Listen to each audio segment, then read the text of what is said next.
Hi there, my name is Shahzad. Welcome to Success Part 4. Today we are going to discuss about the positive thinking and how to role model the successful people. I have taken the material from two books. The name of the books are Unlimited Power by Mr. Tony Robbins and Amazing Results of Positive Thinking by Dr. Norman Vincent Peale. Well, in his book, Dr. Peale says that I have heard a man saying that my life was in trouble. I read positive thinking, but still my life is in trouble. Then another man says my business was in loss. I read positive thinking, but still it is in loss. Well, negative thinking does exist. But what the positive thinker does is that he accepts the negative thinking, but he does not dwell on it. He seeks the positive even in the negative situations. Let me give you the example of Bill. Bill was fired from his company without any reason. They said that it was a policy change, that was why he was fired. At that time, the mind of the Bill was full of resentment and hatred against the company. He was completely a negative thinker. By chance, Bill read the book The Power of Positive Thinking, written by Dr. Norman Vincent Peale. And he thought to throw away his negative thoughts and fill his mind with the positive ones. And he started practicing them.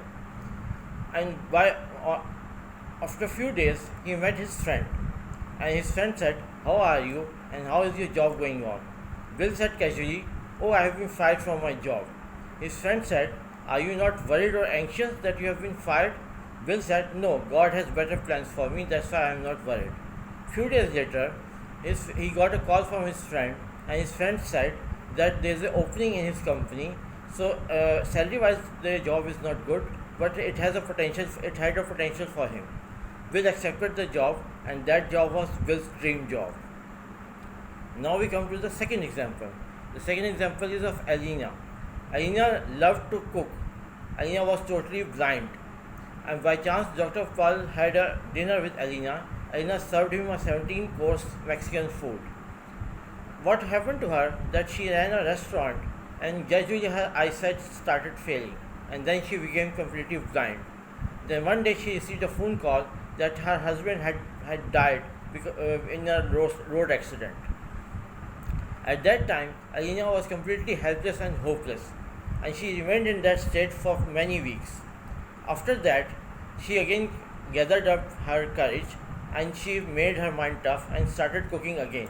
And she cooked to the extent that she instructed more than 1,000 women about cooking. She wrote 3 books on cooking and 4th book on inspiration. She even ran a business with her sons. Now you see how her mind changed from negative to positive thinking. She was a tough-minded optimist. That's why Dr. James said that there are 2 types of mind, tender-minded and tough-minded. Tender-minded are the ones who fail because they change very frequently, and the tough-minded are the ones who accept the challenges and achieve their goals. Now we come to the third example. The third example is of Jim McKay. Jim McKay was a footballer and athlete, and he was 14 years old. One day he started limping, so he went to the hospital for the checkup, and a cancer was diagnosed in his leg. The doctor amputated his leg, and then on crutches he went back to his college and met his team members. He was very lively at that time. And then Jim went to his coach, the room where his coach was sitting, and asked his coach to be because he wanted to be the manager of his team for a few weeks. The coach allowed him, and under his guidance, the team won the matches.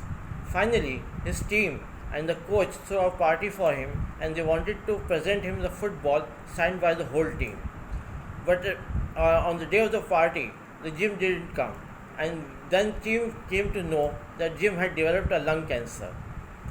Then after a few days, Jim came back. He was again lively, and he met with his team members and the coach. They presented him the football, and finally, when the Jim was leaving, the coach said, "Are you coming back, Jim?" And Jim said, "Yes, I will come back." But 2 days later, Jim died. Here people say that Jim was positive thinker, but he died. But the point is that Jim was tough-minded optimist. He threw away the negative thoughts, and his mind was full of positive thoughts. Now we come to the fourth example. The fourth example is of Dave Metzger. Dave Metzger was a salesman, and there was a growth in his throat. and he was afraid that he would be thrown out of the company because he was unable to speak clearly. But his manager told him to go and seek the advice of the physician. Physician advised him to speak in a low voice and in a low tone, and physician said that you would achieve your purpose. And you know what happened to him? He became the top salesman of the company. That's how he achieved his success. He was also a tough-minded optimist. Now, at this point, Mr. Tony Robbins says that why people in different situations, in difficult situations, in adversities, they achieve outstanding results and they achieve success. What is the reason? How they do it? What are their beliefs? What are their thinking patterns? What are their actions? Suppose if a couple is married for 25 years and they still love each other, how are they doing it? How he can duplicate their thoughts and their actions so that he can also achieve the same results in his life. From there, the technique of NLP started. NLP means neuro linguistic programming. Neuro means brain, linguistic means language, programming means mental plan to the nervous system. Neuro linguistic programming in the beginning was taught to the few executives and few therapists. Then it became common. If a person wakes up early in the morning and he is full of energy, you can duplicate his actions and his thoughts. That's what neuro-linguistic programming tells us.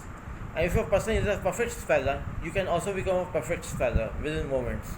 If a person is compassionate, you can also become compassionate if you follow his strategy, his belief system, and his actions. That's what neuro-linguistic programming is about. Neuro-linguistic programming was started by two people. Now, their names are John Grinder and Richard Bandler. John Grinder was linguist and Richard Bandler was computer expert and mathematician. They codified the results of Dr. Milton, the hypnotherapist, Virginia Satir, the family therapist, and an anthropologist. And they taught those readings to the students. The students applied those results and those readings and they got the similar results and they achieved their goals.